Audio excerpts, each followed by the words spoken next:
Iran is pursuing a nuclear agreement with the US that it says would deliver economic benefits for both sides. Is that acceptable for the US, even if it doesn't cover Tehran's ballistic missile program? Recently, a US immigration judge has ruled that there were no grounds to deport Tufts University student who wrote an op-ed on Gaza. A second judge said using deportation as a threat violated the First Amendment rights of people like her, because those rights apply to foreigners. What is your response to that? And Mr. Prime Minister, I just wanted to follow up on the China angle. Secretary just spoke about balancing relationships. You've been pushing a lot for more Chinese investments in Hungary. How will you make sure that that does not create a problem in your relationship with Washington? Thank you. Yeah, on the two questions you asked, first of all, on the particular case of the student, look, my job at the State Department is if I identify someone who I believe is present, someone who's a visitor, a guest to the United States, and we identify that their presence in our country poses a threat to our foreign policy, to our national security, we're gonna take that person's visa away. We're gonna take their visa away. That's what we're gonna do.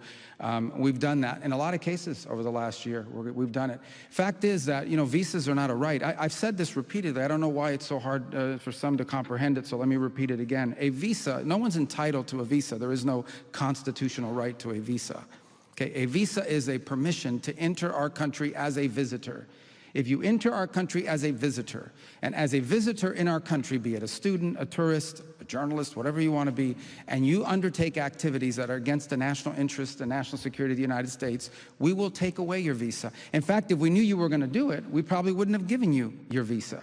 That's what we do. The decision to remove someone from our country after we take away our visa, you know, that belongs to other agencies of our government. As far as judges are concerned, you know, judges, you know, that's a different branch of government. They're not going to tell us how to conduct the foreign policy of the United States. If they have an issue with the process by which someone was removed, then obviously that's an issue for other agencies in our government that are involved in enforcing that. All I can opine to you on is taking away someone's visas. And no judge is going to tell the executive branch how to conduct foreign policy, because that's not up to judges, that's up to the executive branch. On your first question about Iran, look, doing a deal with Iran is not easy. I said it yesterday, I'll repeat it again today. I mean, we have to understand that Iran ultimately is governed, and its decisions are governed by Shia clerics, radical Shia clerics, okay? These people make policy decisions on the basis of pure theology. That's how they make their decisions. So it's hard to do a deal with Iran. We've always said it's hard, but we're going to try. That's what the president is trying. I'm not going to prejudge those talks. I'm certainly not going to negotiate with Iran here in front of the press and on the stage. Our negotiators are on their way there now. They'll have meetings. We'll see what happens. We're hopeful there's a deal. The president always prefers peaceful outcomes and negotiated outcomes to things. He's a president that's shown his willingness to talk to anyone and meet with anyone. And I think if there's an opportunity here to diplomatically reach an agreement that addresses the things we're concerned about, we will be very open and welcoming to that. But I don't want to overstate it either. It's going to be hard. I mean, we're dealing, you know, it's been very difficult for anyone to do real deals with Iran because we're dealing with radical Shia clerics who are making theological decisions, not geopolitical ones. But let's see what happens. I hope it works out. We all hope it works out.